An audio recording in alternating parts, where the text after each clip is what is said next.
Today, four real estate hotshots toast urban renewal and chuckle that progress starts by sweeping out yesterday's furniture. The hostess steers Eli toward the restroom corridor. He requests the window light, but the reserve sign is only for lighter skin. When his fork slips from stinging fingers, the laugh track turns savage. Affirmative. Action doesn't cover utensils. Phones rise, compassion sinks, and humiliation circles like a buzzard. That's when Lieutenant Colonel Gabriel Ruiz Latino, ribbons blazing, crosses the floor. He retrieves the fork and snaps to attention behind Eli, silence cracking across chrome and ceramic. In that posture burns a battlefield vow, respect for the man who once carried in blood, soaked through Cambodian night. Moments later, the photo proof appears. The broker's arrogance collapses, and the diner's owner nails a pledge against racism above booth 4. One simple stand flips the whole room on its moral axis, proving dignity doesn't need volume-only witnesses. By day's end, booth 4 glints with a brass plaque, and strangers queue to learn what listening looks like up close. Eli Brooks eased through Riverfront Diner's glass door, cane tapping a steady beat that harmonized with the breakfast rush. The autumn sun caught the silver in his hair and the faded Marine Corps pin on his cardigan, yet not a single head lifted in welcome. Instead, conversations dipped, then resumed with practiced indifference, as though polite silence could erase the fact that a stooped, black veteran had just entered their bright Riverview sanctuary. Hostess Carazmiel, fixed, eyes already flicking to the line behind him, steered Eli toward the cramped table beside the restroom corridor. "This one's open," she chirped, blocking his sightline to the spacious booths along the windows where latecomers, all lighter-skinned, lounged over lattes. Eli paused, weight balanced between cane and memory. He had spent a lifetime moving aside for others, but sunlight helped the ache in his spine. "I'd rather sit by the glass if you don't mind," he said, voice soft but firm. Kara's reply was softer still. "Those are reserved." A little boy tugged at his mother's sleeve as Eli shuffled past. "Why does he walk funny?" he asked in a stage whisper. The mother pulled the child close, eyes darting toward Eli as though limping could spread like a stain. "Give the old man some space," she murmured, forcing a tight smile that never reached her eyes. Laughter fluttered over from a group of real estate brokers celebrating a big sale for tailored suits, 4 easy grinson of them miming a limp to his companion's delight. Heat rose in Eli's cheeks, but he kept his gaze steady, as if dignity itself were a destination he could reach by counting each deliberate step. He slid into the dim table Kara had chosen, knees protesting. From here, the river peeked only through a sliver between soda dispensers. Eli laid his cap on the seat beside him, habit, not invitation, then closed his eyes for a slow breath. In '69, he'd hoisted a bleeding lieutenant across a Cambodian rice field, while tracers painted the night. Compared to that, a windowless corner was merely an inconvenience. Yet the soft scrape of chairs and the sidelong glances stung more sharply than shrapnel. These wounds bled inward. Across the dining room, a man in a flawless marine dress coat observed the scene. Lieutenant Colonel Gabriel Ruiz sat alone, coffee cooling untouched, eyes following every shrug, every smirk, every inch of Eli's reluctant journey.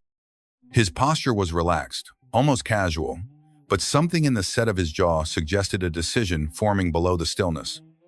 No one else seemed to notice him. Justice often arrives quiet, unannounced. Eli straightened the silverware Kara had dropped onto the paper placemat and murmured grace under his breath. Gratitude for another Sunday, for morning light seen or unseen, and for the simple right to sit, even in shadow, still standing in spirit. Eli had barely unfolded his napkin before the laughter started up again, louder now that partitions of polished chrome and glass offered the brokers false privacy. Trey, the broad-shouldered ringleader, raised his caramel macchiato like a trophy and announced, "Here's to progress by the block, flip the block, brighten the view." Brandon clinked cups, adding, "And sweep out yesterday's furniture." Their eyes slid to Eli as if the metaphor needed no translation. A hot rush of anger rippled through the air, unacknowledged but felt. Waitress Lisa approached with a pot of coffee balanced on her tray, smile wobbling at the edges. "Can I top you off, sir?" she asked Eli, voice hushed, as though courtesy required secrecy. Before he could answer, Skylar barked, "Careful with the pour, sweetheart, pretty sure his hands shake worse than mine after happy hour." Cole howled, slapping the table. Lisa's cheeks burned. She refilled Eli's cup anyway, the stream of coffee steady despite the tremor in her wrist. Empathy flashed, but fear of management stifled her voice. The broker's banter shifted to raw economics. "Riverfront's the last canvas," Brandon boasted, scrolling profit projections on his phone. "Gotta scare off the relics so the real money feels safe walking dogs at dawn." Eli sipped quietly, back erect, granting them no outward reaction. Inside, memories stirred. Guard towers in Louisiana, rest area bathrooms labeled colored. The long archive of insults that hardened into resilience. His silence wasn't surrender. It was a veteran's reconnaissance taking note, choosing ground. Manager Ted hovered near the pastry case, calculating potential Yelp fallout. He caught Lisa's pleading glance and shrugged, risking online backlash for confronting customers was not in the handbook. The moral cowardice tasted metallic on Lisa's tongue. She placed a fresh water glass at Eli's elbow, slipping in a whisper, "If you need anything, flag me." Her tiny axe shimmered like a pinprick of light against the diner's grayscale indifference. Trey leaned back, folding manicured hands behind his head. "Funny," he mused loud enough for half the room, "how some folks never realize the parade's over. Time to march out." Cole produced a counterfeit drum cadence on the tabletop. The others joined, the rhythm mocking a military funeral. Anger coiled in every pulse beat surrounding them, yet the room remained stage-frozen spectators in a play they feared to interrupt. Across the aisle, Lieutenant Colonel Gabriel Ruiz closed his notebook with surgical precision.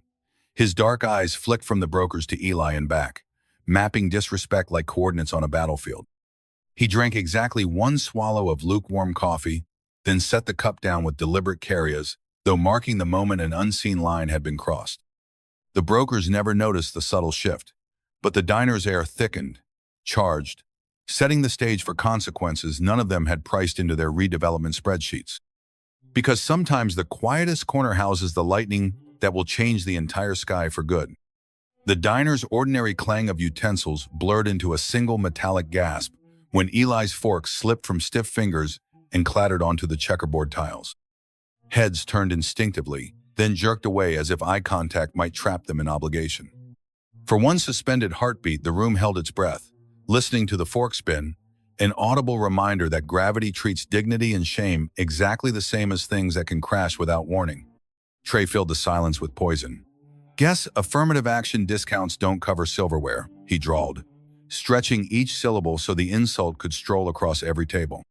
Laughter rippled from his corner thin, nervous, eager to belong. The joke's venom seeped into the floorboards, making the whole place feel smaller, meaner. Eli's cheeks burned, but he kept his gaze on the fork, not the faces. You can't steady trembling hands by feeding them to ridicule. Phones rose like shields. Diners scrolled weather apps, sports scores, anything to avoid the scene unfolding 2 arm lengths away. A couple near the jukebox debated song selections a shade too loudly. An elderly man rattled his newspaper as if headlines were suddenly riveting. The collective refusal to bend down weighed more than the insult itself, a civic declaration that comfort outranks compassion. Anger vibrated in the fluorescent light, invisible yet everywhere. Lisa froze with a carafe of orange juice halfway to a glass. Her eyes flicked to manager Ted, permission not granted. The jug trembled. A drop beaded on the spout, fell, and burst like a whispered apology that never reaches its listener. At last she set the carafe down, knuckles white, telling herself she needed her job, that someone else would help, that heroes sometimes wear aprons but today might not be her turn. Empathy ached inside her ribs, unspent. Eli inhaled, counting the cadence of old drills. 1 brace knee, 2 shift cane, 3 lower spine. Pain lanced up his side, but surrender would cost more than the ache. As he leaned, he thought of drill sergeants who'd branded endurance into bone, of hospital wards where nobody laughed at limps because everybody carried scars. The memory steadied him. The fork, still spinning in his peripheral vision, seemed less a utensil than a small flag he refused to abandon. Across the aisle, Lieutenant Colonel Gabriel Ruiz's stare hardened into mission focus.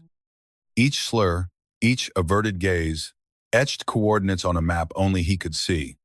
Prejudice here, cowardice there, one fallen fork marking the front line. He didn't move yet. Measured timing wins wars. But as Trey raised his phone for another viral clip, Ruiz's hand left his coffee cup and curled into a fist atop gleaming metal's quiet thunder gathering in the storm's eye, ready to strike where justice had just been forfeited. A brittle silence clung to Riverfront Diner after Eli's fork struck linoleum, but it shattered when Skylar tipped back his espresso and sneered, "Bet the old guy fake Vietnam stolen. Valor TikTok is full of his type." The taunt sliced through the room, sharper than shattered glass, inviting laughter that never fully materialized, yet hummed at the edges of every held breath. Trey's smirk returned. Cole drummed again, and Brandon filmed the tableau on his phone content for an audience that rewarded humiliation. Anger bled into the walls, unseen but searing, as diners weighed the cost of protest against the comfort of distance. Eli's jaw set in a line older than the diner itself. Pain from decades-healed shrapnel flared behind his ribs, a phantom echo brought alive by cruelty. He inhaled, letting the oxygen carry him back to a mosquito-choked clearing in Cambodia, July of '69. Tracer rounds stitching the night sky, the copper smell of blood. A white private named Morrissey screaming for his mother while bullets spat mud around them. Eli, 23, hauled the kid across a rice paddy with a bullet lodged in his own thigh, each step a wager against death and darkness. He remembered Morrissey whispering, "If I make it, I'm naming my boy after you." 40 years later, a Christmas card had arrived, a photo of a smiling teenager. Elijah Morrissey, with varsity stripes and endless possibilities. The memory glowed warm for a heartbeat, then dimmed under present mockery. Back in the diner's fluorescent glare, Eli steadied trembling fingers on the table's edge. He would not rise to bait, would not hand them the spectacle they craved. Instead, he lifted the coffee cup Lisa had refilled and sipped, slow and deliberate, the act itself a quiet rebuttal. "I earned this peace, your laughter cannot revoke it." Across the aisle, Lieutenant Colonel Gabriel Ruiz's eyes hardened from watchful to resolved. He had tracked every syllable since Eli's arrival, mapping prejudice like artillery coordinates. Now, the stolen valor slur crossed the final line past ignorance into desecration. Ruiz stood not with the explosive motion of anger, but with the calibrated precision of command, chair sliding back without so much as a scrape. His metal ribbons caught a stray sunbeam, firing muted color across the broker's table. Trey's phone lowered. Cole's fingers froze mid-drum. Ruiz's gaze locked on the lone utensil still resting under Eli's booth, as if it were the hinge on which the room's morality swung. Without a word, he stepped forward. In that measured rise, the diner felt the hinge move, the weight of indifference shifting toward accountability. Some lessons thunder in speeches. Others walk on polished shoes, reach for fallen cutlery, and teach that dignity, though mocked, doubted, or delayed, never needs permission to stand. The moment Lieutenant Colonel Gabriel Ruiz stepped from his booth, the air thickened, every sound in Riverfront Diner dropping a register. Without haste, he crossed the tile, shoes shining like small meteors. He bent, scooped the forsaken fork, and set it beside Eli's untouched toast, an act so ordinary it landed like thunder. Not a syllable left his lips. Empathy poured instead, silent and steady, as if the gesture itself were a blanket against the cold of ridicule. He straightened. Shoulders squared, heels clicked together, palms rested against trouser seams. At once he became a living statue of salutation, standing directly behind Eli's chair. All rippled outward in widening circles. Lisa's hand froze around her pen. Trey's smirk withered, phones lowered. Conversations died mid-sentence, plates hovered halfway to mouths.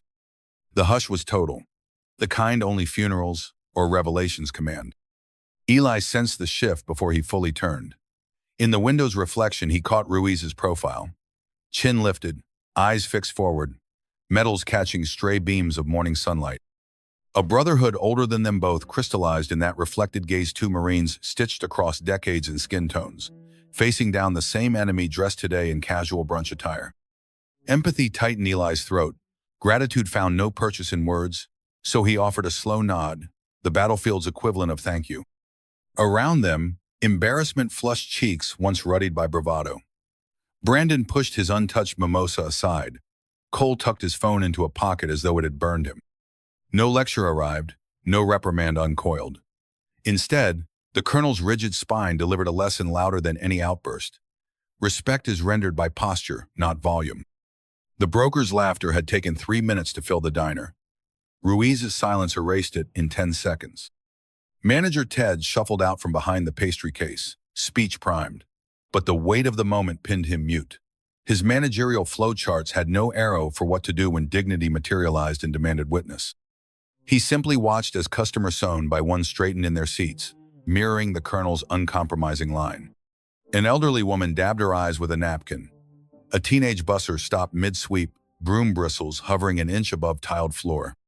Eli lifted the fork, hands steadier than anyone remembered, and carved a corner from his egg. He chewed, swallowed, then set utensil to plate with deliberate grace. The clang echoed like a gavel. Court, now in session. Trey opened his mouth, thought better, and closed it verdict rendered before he could plead. Ruiz remained at attention, guardian of one meal, prosecutor of an entire mindset. And in that radiant stillness, Riverfront Diner learned that sometimes justice doesn't shout. It simply stands and the world shifts to salute. Ruiz broke formation with a single breath, rolling his shoulders as if stepping down from parade ground to living room. Eyes still anchored on Trey's corner, he reached into his breast pocket and drew out a plastic-sleeved photograph the kind soldiers keep close to keep nightmares at bay. He raised it chest high, letting every table study the creases, the jungle haze, the mud-streaked faces. Empathy flooded the room before a word was spoken. Cambodia, 1969, Ruiz said, voice low yet reaching the back wall. The man you mocked carried me 3 miles with a bullet in his leg. Gasps fluttered among sugar packets. The brokers stared as if the picture might rewrite itself. Ruiz tapped the image. See the blood on his trousers? That's mine. Lesson cracked through ignorance like daylight through boarded windows. Brandon's phone slipped from his grasp, clattering louder than any apology. Cole sat rigid, cheeks drained to chalk. Skylar's earlier swagger dissolved. He looked smaller than the booth's vinyl backrest, as though shame had fitted him with a too-tight suit. Trey tried to laugh a brittle, single syllable, but it died in his throat when Ruiz's gaze pinned him still. Anger now boomeranged, landing on the rightful shoulders. Ruiz pivoted toward the silent patrons.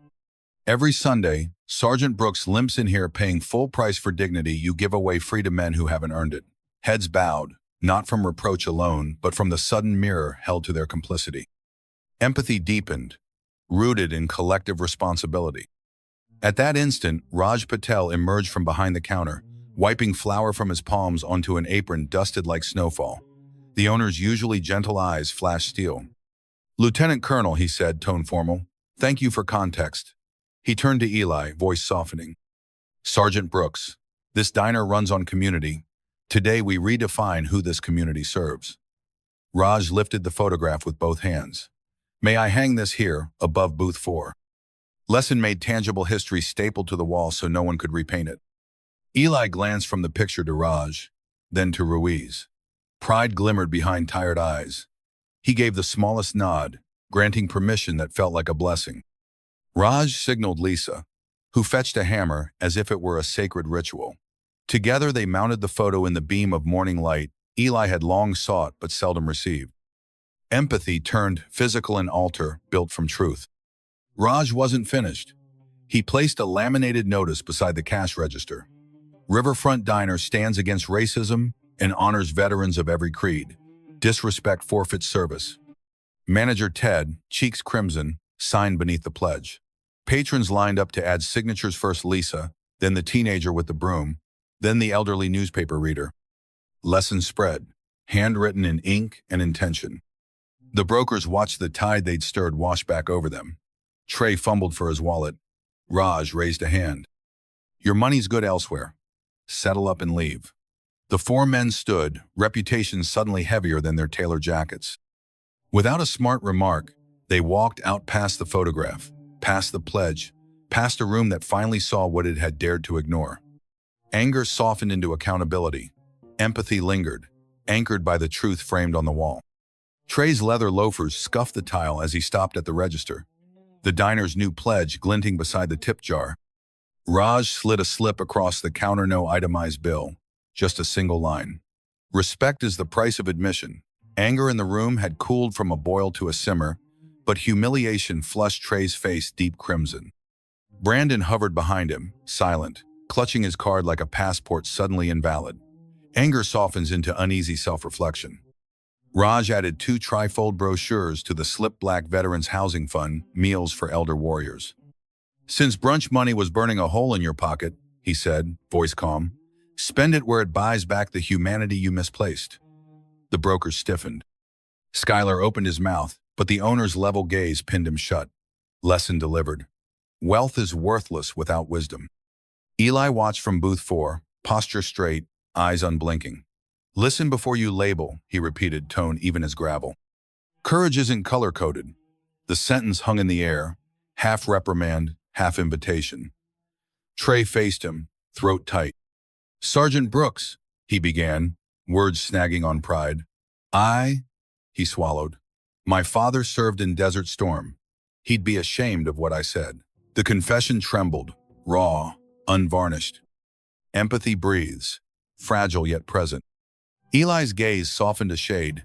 Decades of marching orders and battlefield prayers had tempered forgiveness into something measured. Then honor your father by doing better, he said. Next time, sit, break bread, ask questions.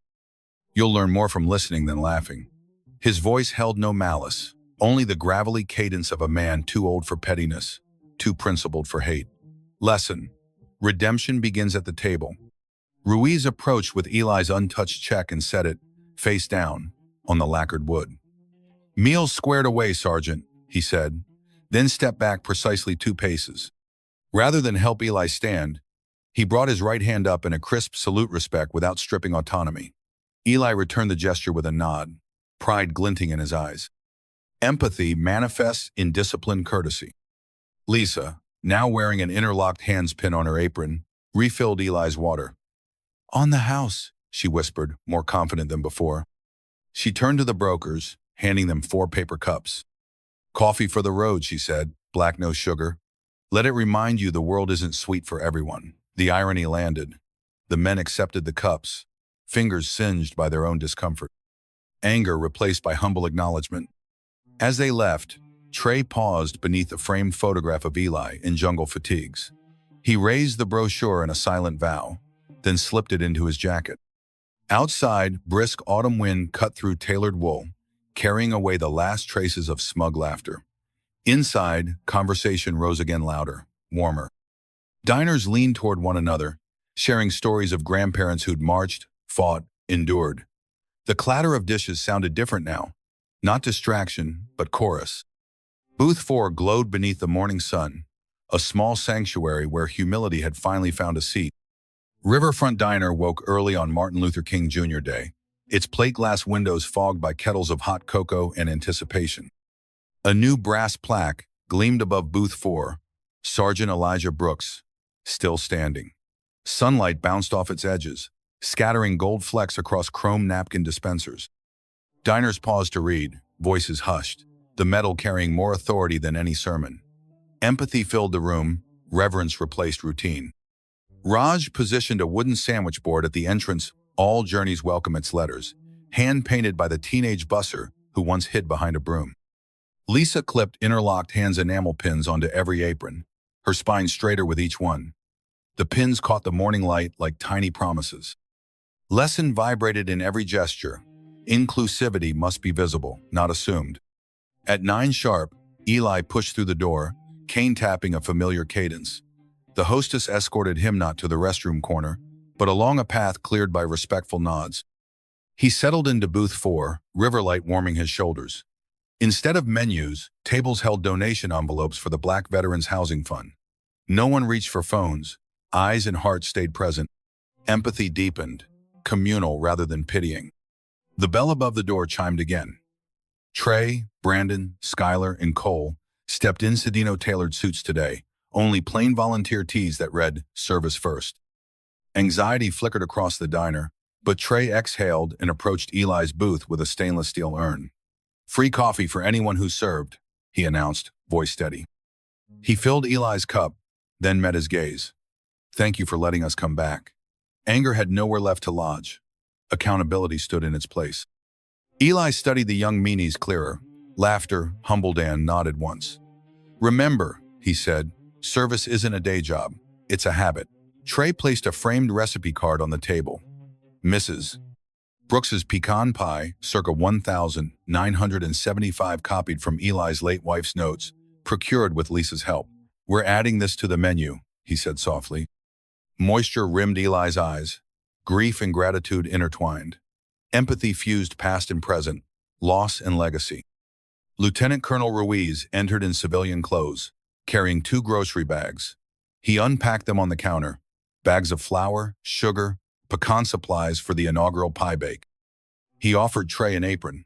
The younger man slipped it on, hands trembling, then set to mixing batter under Ruiz's quiet guidance. Lesson: leadership means equipping others to do right, then stepping back. By lunchtime, the diner smelled of caramelized nuts and new beginnings. A queue of veterans, black, white, Latino, Asian, snake, past booth 4, each handed a slice by the very men who once mocked. Laughter now rang warm, threaded with apologies spoken and implied. Cameras stayed pocketed. The moment wasn't for broadcasting, but for belonging. Empathy became shared celebration. As afternoon light slanted across the plaque, Eli rose. The entire diner reflexively straightened, a silent salute woven from respect, not rank. He tapped his cane twice on the floor. Attention, dismissed, then headed to the door, Trey hustling to hold it open. Outside, winter air bit his cheeks, but warmth followed in the echo of voices inside. A modest eatery transformed into a classroom where people learned the simplest, hardest lesson: treat every soul as someone still standing. And March 4th will be celebrated as Rescue Day, honoring deeds that lift others, not just themselves. He handed over the framed flight jacket, dust-off patch still clinging by stubborn threads. Horace traced the fray, eyes bright behind a stoic smile. Reporters aimed lenses, hungry for hero rhetoric. Horace waved them closer only after Marcus joined his side, coveralls streaked with honest grime. "Folks keep asking me how we beat hate," Horace began, voice riding microphone static like steady rotors. "Truth is, we didn't beat it, we bridged it. A bridge needs 2 shores willing to meet. Marcus here was one shore. I was the other. The rest of you laid the planks." Cameras clicked. Former reapers and auxiliary patches straightened, tearful pride creasing hard faces. Ernie, cane matching Horace's, rolled a new fuel nozzle ribbon redyed in red. "Station's back online, Hawk," he hollered. Horace laughed, a deep engine rumble of contentment. Ms. Alvarez passed fresh conchas through the crowd, sugar glittering like confetti. Teenager son's live stream, Heckler handed out flyers for a community car clinic. Free repairs, free respect. As sun crested the mural, light pooled at Horace's boots, warming cracked asphalt now free of slurs.